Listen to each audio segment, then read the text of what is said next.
Grace and peace to you with this another Midweek Connection for July 29th. Thank you for all those who continue to give to the church during these oddball times as we figure out when and how we're going to come back to worship after this last big spike in COVID cases here in La Grande. We're also keeping an eye on what the school's going to do to help us figure out some things with that. So interesting times, but thank you for continuing to give to the ministry and life of this church. Some announcements for this week. The big one is the pastors on the porch thing that we're setting up. A few people have said, "Yeah, come on over." So we're lining up those times and those places.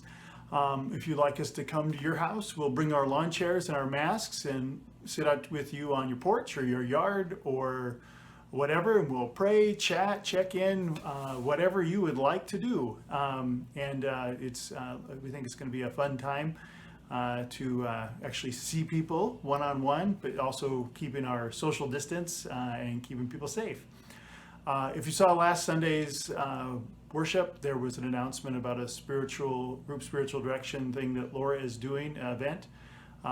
Class, and she will send out an email about that with more information here soon. It looks like a fun time to connect as well via virtually, at least right now. And with that, I will turn it over to Laura to talk about grief. Let's check in this week. Where are you in your pandemic grief process? No doubt you've heard of the stages of grief that Elizabeth Kubler-Ross identified. There's denial, which is sort of like, I can't believe this is happening. There's anger, which I think is expressed either outwardly towards others or towards ourselves. How could I or how could you have been so stupid to allow this to happen, or however you might express that anger. There's depression, which I think experienced in just a general lack of energy or a sense of dryness, feeling of like, what's the point? And then there's bargaining. If I'm really careful, if all of us follow all the rules, maybe we can get back to normal soon. And then there's acceptance. Okay, a big loss has happened. A big change has happened. Life is radically different now. And that's how it's going to be for the foreseeable future. So, how now shall I live?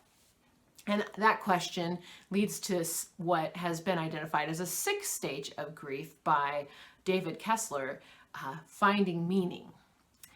Okay, now please note that these stages don't happen in a linear or orderly way. And this framework is kind of like a roadmap more than it is like a how-to manual.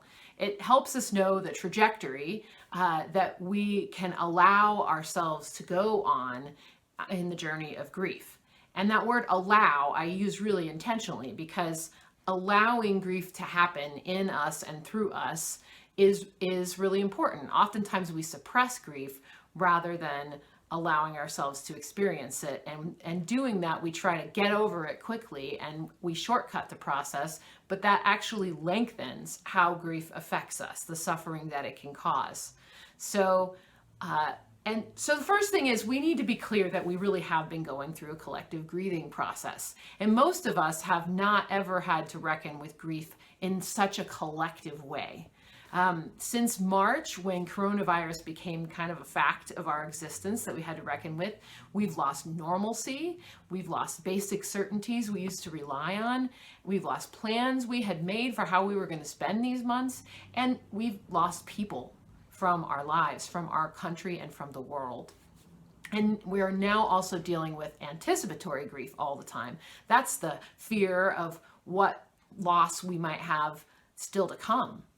So it's really important to recognize that we really are dealing with grief. Even if some of us are living fairly comfortably through this time, it's grief.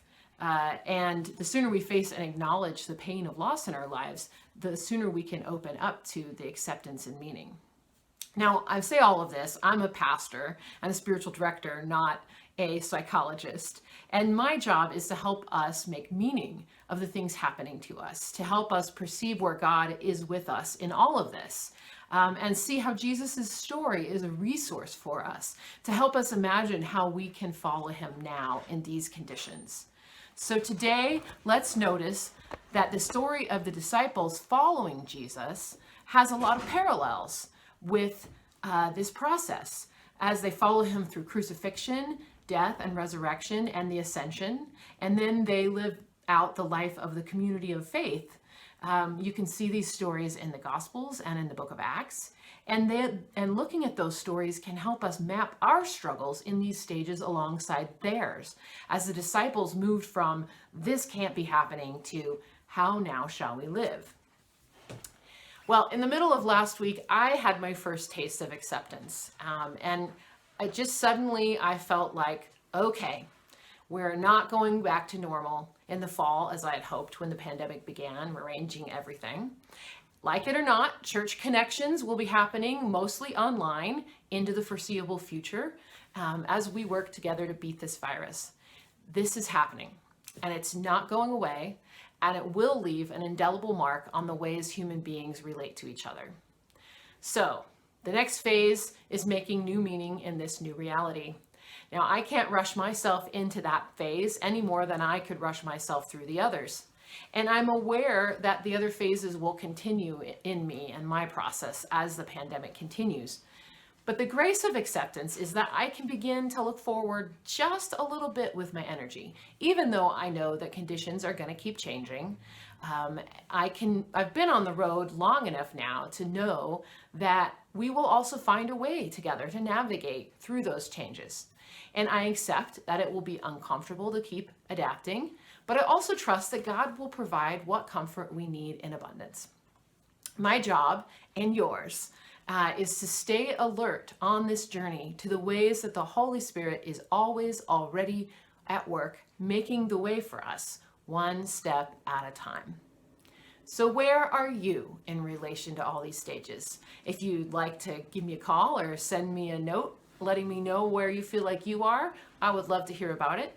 And wherever you are, know that God is with you, Jesus goes the way before you, and the Holy Spirit is within you and among you, upholding you and opening you to receive the new life available to you all along the way. Go in peace to love and serve the Lord.